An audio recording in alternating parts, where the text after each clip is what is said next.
Hello there. If you're bored and sitting there staring at the PZ news for when Build 42 finally comes out, then you've clicked on the right video. I think it's time to dive yet again into the rabbit hole that is the workshop for some juicy mods to spice up your playthroughs. In here are a mix of quality of life mods as well as some to provide some new challenges to your sessions. And as a gift to you, if you stick around towards the end, there will be a few honorable mentions that I have a sneaky suspicion you will love. And as always, I will leave a link to these mods in the description for you. Before we get started, we are a ball's hair close to 5,000 subscribers and it is killing my OCD. So if you enjoyed the video, I invite you to drop a like and subscribe so we can get that to a round number. Anyway, let us begin. This one is dedicated to all my nomadic survivors out there. Why would you want to settle down in one place when there's the entirety of Knox County that is yours for the taking? Enter RV Interior by Maxwell. RV Interior simulates interiors on over 100 vehicles for you to live in, which means your favorite vehicle mods are most likely supported.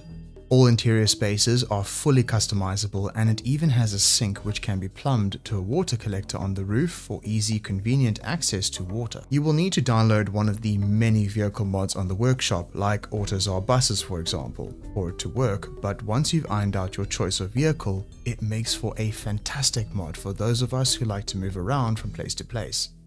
Up next is yet another awesome mod from Braven. Ever wondered why you haven't seen a single bicycle around Knox County despite the game taking place in 1993? Well, this mod fixes that issue. It adds in bicycles, providing a quieter mode of transport around the map and one that requires nothing more than the power of your noodle legs. To balance this out, they are slightly challenging to find. They will also tire you out, have low storage capacity, and of course are slower than cars. However, for quick scouting runs in a multiplayer setting or just to get the lay of the land, these do come in handy. If you are a fan of Escape from Tarkov, this mod will change the inventory UI into a very familiar style that frankly will make every loot goblin happy.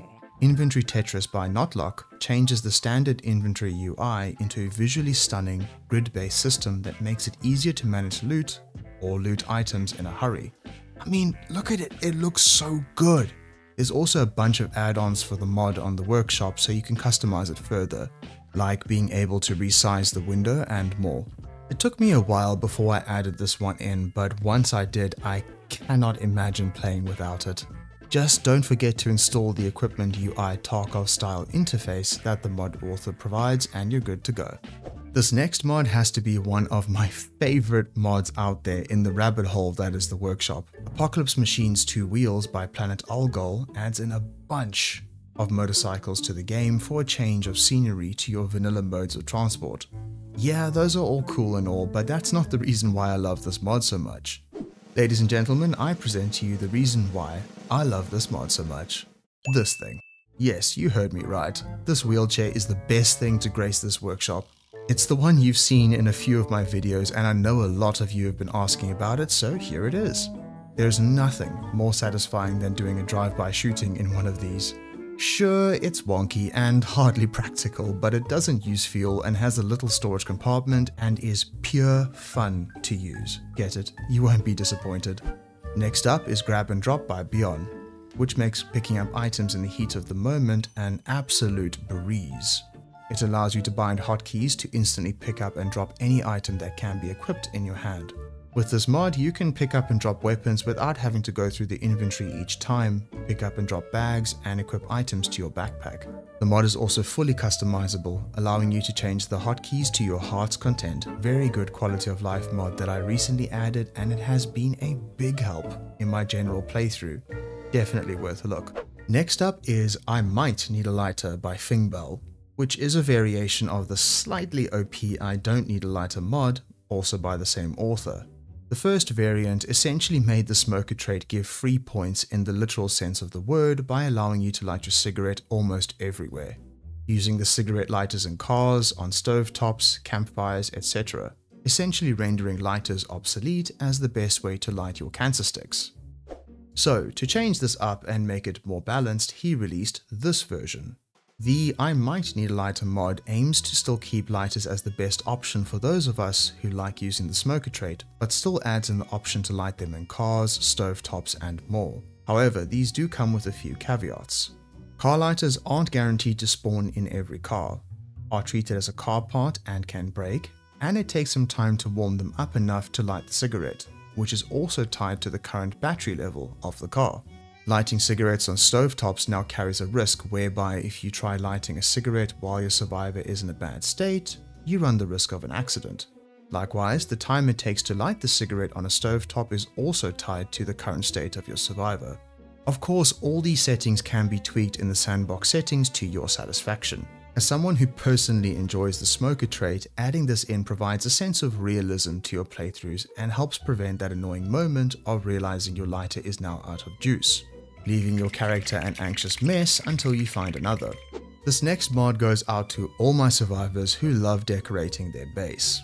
The mod Standing Items by Der Geisler adds in the ability to have items like books, weapons, instruments and much more stand upright, allowing you to have a more immersive three-dimensional feel to your base. And let's face it, it makes things feel so much tidier too. As the mod author continues to update the mod, more and more models will be added, but in its current form, I'd say it's worth it as a staple mod for any playthrough, especially if one of your favorite activities is base decoration. This next mod pairs really well with the minimal displays bar mod that I've seen quite a few people use. Of course, it's down to your preference, and I'm personally not a fan of it as I feel it clutters up my screen a bit. But hey, you do you. Mini Health Panel by Speedy Von GoFast adds in a minimalist health panel at the bottom of the screen that shows you which part of your body is wounded at a glance, instead of having to keep opening up the health panel as one normally would. From this, you can right-click on the wounded body part and bandage or treat it accordingly. You can also toggle it to show permanently or only appear when something needs to be attended to, which is pretty awesome. So we've all been there. You've built up a nice cozy wall to keep the neighbors at bay, only to have a few of them beat their undead noggins against it and damage them, leaving you with the only option of demolishing the wall and rebuilding the whole thing. These next two mods go hand in hand. Show Wall Health and Repair Wall, both by Karma, do exactly as they say on the tin. They allow you to see the current health status of the walls you've constructed and patch them up as they get damaged. Very helpful if you're into building your own structures and want to keep them well maintained, or just want to know how long you have before they break down. Now, this next one is a pretty handy mod to have. Medicine Moodles by JS lets you know the current status of the meds you've taken. It helps you with knowing when to take your next round of painkillers, antidepressants, and more. It may end up cluttering up your side screen if you've taken a lot of meds, along with the standard Moodles, but it's handy to have nonetheless. If you've made it this far, it's time for those honorable mentions that I promised you.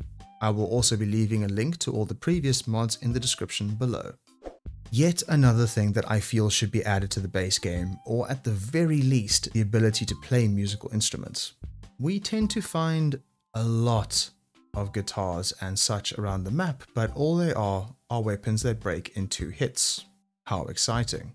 Lifestyle Hobbies changes all of that and allows you to actually play them, along with adding in a few skills centered around music. Hell, you can even meditate like some post-apocalyptic Gandhi.